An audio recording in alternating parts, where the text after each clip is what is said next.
এখনো অনেকটাই অশান্ত খাগড়াছড়ি জেলা সদর সহ কয়েকটি এলাকায় জারি রয়েছে ১৪৪ ধারা।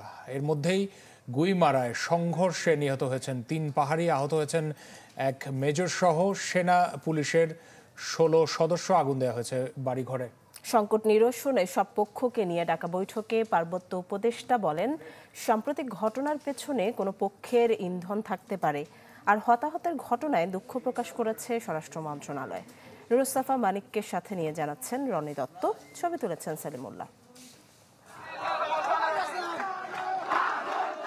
অবরোধ ঘিরে উত্তপ্ত গুইমারা, যেখানে দোকান ও বসতঘরে আগুনের পাশাপাশি ঝরেছে প্রাণ। শনিবার সংঘর্ষ উত্তেজনাকর পরিস্থিতির কারণে রোববার খাগড়াছড়ি সদর ছাড়াও গুইমারা সহ কয়েকটি উপজেলায় জারি ছিল ১৪৪ ধারা। এর মধ্যেই সামাজিক যোগাযোগ মাধ্যমে অবরোধ চালিয়ে যাওয়ার ঘোষণা দেয় যুগ্ম ছাত্র জনতা। দুপুরে রাস্তা অবরোধ করতে গেলে আইনশৃঙ্খলা বাহিনীর সাথে সংঘর্ষ হয় আন্দোলনকারীদের। এই সময় গুইমারা বাজারে বেশ কিছু দোকান ও বসতঘরে আগুন দেওয়ার ঘটনা ঘটে। সংঘর্ষে পাহাড়ি জনগোষ্ঠীর ৩ জন নিহত হয়েছে বলে বিবৃতিতে জানিয়েছে স্বরাষ্ট্র মন্ত্রণালয়। দাবি করা হয়েছে তাদের প্রাণ গেছে দুষ্কৃতিকারীদের গুলিতে।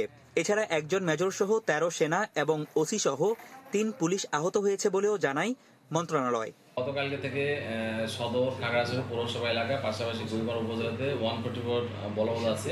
আমরা চেষ্টা করতেছি এটা এক্সিকিউট করতে, যেন এরকম কোনো ঘটনা না ঘটে। তারপরেও গুইমারাতে ঘটনা ঘটেছে 144 ভায়োলেট করে। আমরা যেটা জানতে পেরেছি ৩ জন নিহত আছেন এবং অনেকেই আহত আছেন, বাট তাদের নাম ঠিকানা এখন আমরা শনাক্ত করতে পারিনি। এই ঘটনা ছাড়া দিনভরই থমথমে ছিল খাগড়াছড়ি শহর। রাস্তাঘাট ফাঁকা, বন্ধ ছিল দোকানপাট। রাস্তার মোড়ে মোড়ে সতর্ক অবস্থায় আইন শৃঙ্খলা বাহিনী। গুরুত্বপূর্ণ মোড়ে বসানো হয় নিরাপত্তা চৌকি। প্রয়োজন ছাড়া ঘর থেকে বের হয়নি কেউ। পরিস্থিতি খুবই ভয়াবহ। আমরা যারা ক্ষুদ্র ব্যবসায়ী আছি তাদের পরিস্থিতি আরো বেশি ভয়াবহ করতেছে। সে অপরের প্রতি অবিশ্বাস, একজনের প্রতি একজন বিশ্বাস নাই।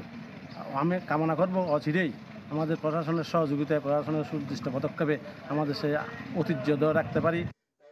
সংকট নিরসনে বিভিন্ন পক্ষকে নিয়ে জরুরি বৈঠক করে জেলা প্রশাসন। এতে সার্বিক পরিস্থিতি তুলে ধরেন স্থানীয় বিভিন্ন পক্ষ।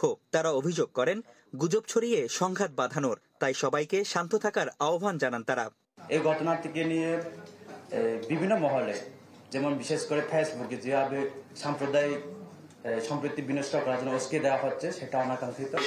দায়িত্বশীল মনোভাব দিয়ে যদি কাজ করি, আমার মনে হয় যে এই শহরটা না, এই ৩ পার্বত্য জেলায় অনেক শান্তিপূর্ণভাবে থাকতে পারবো আমরা। ঘটনা যা ঘটছে না তার চেয়ে বেশি ছড়ানো হচ্ছে। সরজমিনে অনুযায়ী দেখা যাচ্ছে আসলে কিছুই হয়নি, এবং নিশ্চয়ই এই ফেক আইডিগুলি বন্ধ করার ব্যাপারে ইমিডিয়েটলি একটা কনসার্ন ব্রাঞ্চ কাজ করবেন।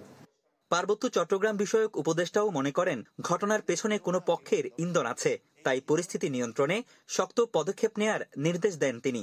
এখানে কেউ না কেউ ইন্ধন দিচ্ছে। এই ইন্ধন দিয়ে ওটাকে আমি বলবো যে এটাকে দেখুন, সমাজের এটা পুরোপুরি দায়িত্ব আছে। সাথে সাথে আমাদের দায়িত্ব যেটা রয়েছে আমাদের প্রশাসনের। গেল মঙ্গলবার এক স্কুল ছাত্রীকে দলবদ্ধ ধর্ষণের ঘটনা ঘটে। এর প্রতিবাদে যুগ্ম ছাত্র জনতা নামে একটি সংগঠনের আন্দোলন ঘিরে শনিবার সংঘর্ষ হলে খাগড়াছড়ি সদর ও গুইমারা সহ কয়েকটি উপজেলায় অনির্দিষ্টকালের জন্য ১৪৪ ধারা জারি করে প্রশাসন। রনি দত্ত, চ্যানেল 24, খাগড়াছড়ি।